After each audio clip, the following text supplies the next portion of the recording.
Football বিশ্বের চিরন্তন রাজপুত্র নেইমার জুনিয়র আজ কেবল শারীরিক চোটের সঙ্গেই লড়ছেন না, বরং লড়ছেন নিজের ভাগ্যের নির্মম পরিহাসের বিরুদ্ধে। নেইমারের বিশ্বকাপ খেলা নিয়ে তৈরি হওয়া এই অনিশ্চয়তা তাকে মানসিকভাবে এক গভীর অন্ধকারে ঠেলে দিচ্ছে। একজন ফুটবলারের কাছে বিশ্বকাপ হলো তার সারা জীবনের সাধনার চূড়ান্ত মঞ্চ, আর সেইখানে নেইমার বারবার পৌঁছাতে গিয়েও যেন মাঝপথে হোঁচট খাচ্ছেন। এই অনিশ্চয়তা তাকে ভেতর থেকে কুরে কুরে খাচ্ছে।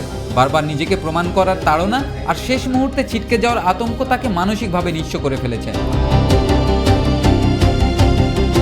ড্রেসিং রুমের নির্জনতায় যখন তিনি একা বসে থাকেন, তখন তার চোখে হয়তো হেক্সা জয়ের স্বপ্নের চেয়েও বেশি খেলা করে একরাশ দীর্ঘশ্বাস। এই মানসিক যন্ত্রণা তাকে কেবল বিষণ্ণই করছে না, বরং ফুটবলের প্রতি তার সেই চিরচেনা আনন্দকেও ম্লান করে দিচ্ছে।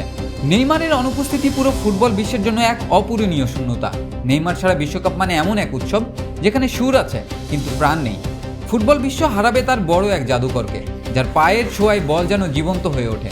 গ্যালারিতে বসে থাকা কোটি ভক্তের কাছে ফুটবল মানেই নেইমারের সেই দৃষ্টিনন্দন ড্রিবলিং আর সাম্বা নাচের ছন্দে গোল উদযাপন। তার না থাকা মানে মাঠের সেই শৈল্পিক সৌন্দর্য হারিয়ে যাওয়া, যা নতুন প্রজন্মের হাজারো ফুটবলারকে অনুপ্রাণিত করে। ফুটবল ভক্তদের জন্য নেইমার কেবল একজন খেলোয়াড় নন, বরং এক আবেগের নাম। তাকে ছাড়া বিশ্বকাপের গ্যালারি যেন তার জৌলুস হারাবে, আর কোটি ভক্তের চোখে জল নামবে এই ভেবে যে ফুটবল ঈশ্বর কেন বারবার তার প্রিয় সন্তানকে এমন কঠিন পরীক্ষার মুখে ফেলেন। নেইমারহীন বিশ্বকাপ শেষ পর্যন্ত হয়ে থাকবে এক অসম্পূর্ণ মহাকাব্য, যা ফুটবলের ইতিহাসে চিরকাল এক বেদনার ক্ষত হয়ে বিঁধে থাকবে।